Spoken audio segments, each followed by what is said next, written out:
नमस्कार, मैं हूं मृत्युंजय कुमार झा और कमोडिटी सुपरफास्ट में आपका स्वागत है। सबसे पहले आपको बताते हैं कि इस वक्त की 5 महत्वपूर्ण खबरें कौन कौन सी हैं कमोडिटी मार्केट की। पहली खबर है सिल्वर को लेकर, चांदी को लेकर। एमसीएक्स पर चांदी का भाव 68,300 रुपए के ऊपर है।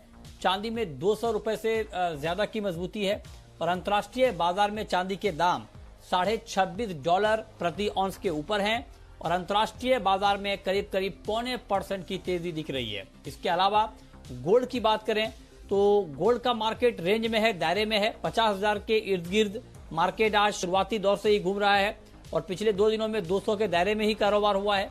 अंतर्राष्ट्रीय बाजार में $1880 प्रति औंस के करीब है भाव। और छुट्टियों की वजह से, अब चूंकि न्यू ईयर और क्रिसमस के बीच का वक्त है, तो वॉल्यूम काफी कम हो गया है। उसका इंपैक्ट भी ट्रेड के ऊपर ओवरऑल दिख रहा है। इसके अलावा क्रूड की बात करें तो कच्चे तेल में मजबूती है और ब्रेंट का भाव $51.5 के करीब है, 0.25% की मजबूती है। WTI क्रूड का भाव $48 के करीब है, 0.25% की तेजी यहां पर भी है। API की रिपोर्ट आई है जिसमें यह कहा गया है कि पिछले हफ्ते अमेरिका में क्रूड का स्टॉक 47 लाख बैरल घटा है और गैसोलीन के स्टॉक में 7 लाख बैरल की गिरावट आई है और फ्यूल डिमांड में जल्द रिकवरी की उम्मीद भी बढ़ी है। तो ये कुछ नए अपडेट हैं जिसका इंपैक्ट हम प्राइस पर देख पा रहे हैं। लेकिन तेजी, जो बड़ी तेजी दिख रही है, वो बड़ी तेजी सोया तेल में दिख रही है। सोया तेल का भाव रिकॉर्ड ऊंचाई पर पहुंच चुका है। लगातार एक के बाद एक नया रिकॉर्ड सोया तेल बना रहा है और सोया तेल आज 1177 रुपए के पार निकल गया है। हल्की तेजी के साथ कारोबार हो रहा है। 3 महीने में दाम 30% बढ़े हैं और 6 महीने में 45% की तेजी आई है। ग्लोबल सप्लाई घटने की खबर से सोया तेल की कीमतों में बड़ी तेजी यहां पर दिख रही है। इसके अलावा चने में भी हल्की खरीदारी है। लगातार दूसरे दिन चने में थोड़ी तेजी है और चना वायदा 4450 के करीब है। आज चने में 0.25% तक की मजबूती दिख रही है। तो ये कुछ महत्वपूर्ण अपडेट हैं। इसके अलावा अब हम आपको बताते हैं कि आपके लिए ट्रेड का मौका कहां पर बनेगा और ये बताने के लिए हमारे साथ हैं मोतीलाल ओसवाल के अमित सजेजा। अमित जी, बहुत बहुत स्वागत है आपका। गोल्ड से शुरुआत कर लेते हैं। गोल्ड का प्राइस, गोल्ड का मार्केट अभी आपको लग कैसा रहा है और इसमें करना क्या चाहिए? जी नमस्कार मृत्युंजय जी। देखिए, जैसे आपने बताया कि लो वॉल्यूम्स के चलते हमने पिछले 2 सेशंस में देखा है कि जो कारोबार है वो काफी नैरो रेंजेस में हो रहा है। हालांकि सपोर्ट के करीब है। टेक्निकल सपोर्ट है 1870 से $1860 के बीच स्पॉट गोल्ड में। तो वो हम देखते हैं कि वहां पर जैसे ही टेस्ट होता है तो एक रिलीफ रैली जरूर आती है, लेकिन अपसाइड भी कैप हो जाता है। तो मेरे ख्याल से दायरे में रहेगा, लेकिन क्योंकि हम उस दायरे के नीचे वाले स्तर के करीब हैं, यानी सपोर्ट के करीब हैं, तो यहाँ से एक उछाल आने की डेफिनेटली आशंका बनी हुई है। 49,800 से 750 के सपोर्ट्स हैं, तो 49,900 पे बाय किया जा सकता है। 49,750 के आसपास स्टॉप रख के।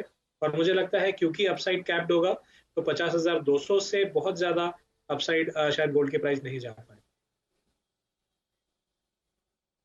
ठीक है, ओके। तो ये राय आपकी गोल्ड पर है कि गोल्ड में अभी क्या होगा, लेकिन गोल्ड के अलावा आपका व्यू सिल्वर के ऊपर क्या है? चांदी में भी एक तेजी बनती हुई दिख रही है और एमसीएक्स पर चांदी का भाव इस वक्त तेज है और 68,380 के स्तर पे ट्रेड कर रहा है। करीब 300 रुपए की मजबूती है।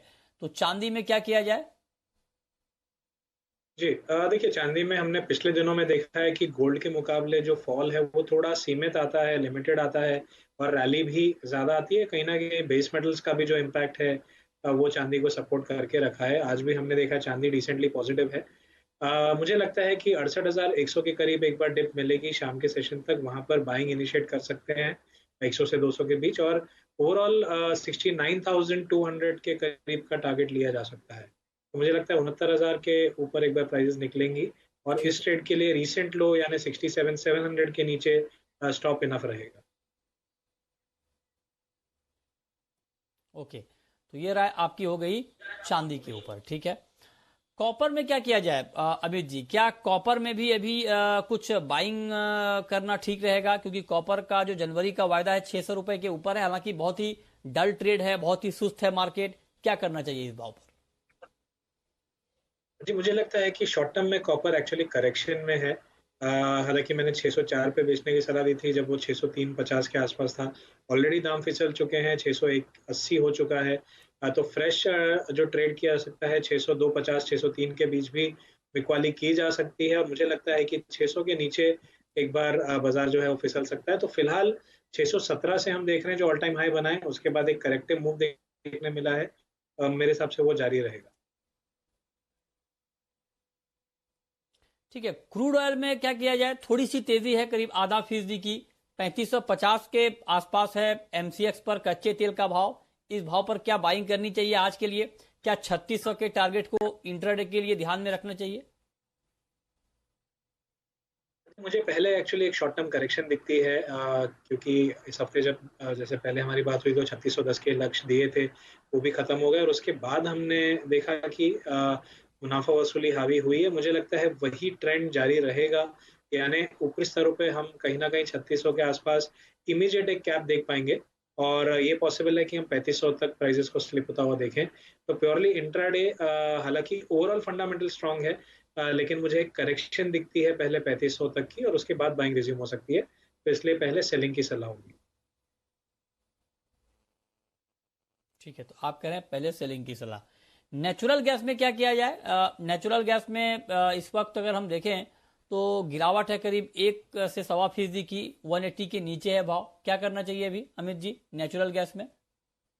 जी, देखिए रिसेंटली हमने जो लोज देखे थे 164 के, जब मंडे को लगभग 10 से 11% की मंदी देखी थी, उसके बाद रिकवरी अच्छी आई है। कल हमने 182 तक भी जाते हुए देखा। तो मुझे लगता है short term basis purely intraday 176 के ऊपर जब तक दाम है, तब तक तेजी रहेगी, यानी शॉर्ट कवरिंग रहेगी, और 182 का लेवल जो है वो रीटेस्ट हो सकता है। तो मैं 178 पे बाइंग की सलाह दूंगा, 175.50 के स्टॉप के साथ, और 182 का लेवल जो है वो टारगेट होगा। ओके, बहुत शुक्रिया अमित जी आपका हमारे साथ जुड़ने के लिए, बताने के लिए कमोडिटी में कहां पर कमाई के मौके बनेंगे।